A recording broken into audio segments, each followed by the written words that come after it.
buttered chicken. Ito na yung niluluto ko mga guys. Luto na ito. At ilagay na namin ito. I-plating na dito sa ano, yung kanyang lagayan. Alright.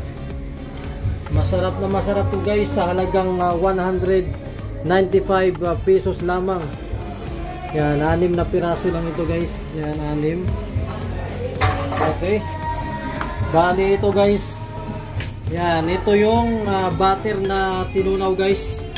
Bali ito salted butter ito na tinunaw namin sa microwave. At itapis lang ito guys, itong tinunaw naming butter dito sa ano, chicken. Itong manok na ito guys, pwede nyo gawin to any part ng manok, thigh o chicken breast o wings. Yan, halo-halo nga ito guys. Oh. Yan, napakasarap nito guys. Only here at Lock Up Resto Bar.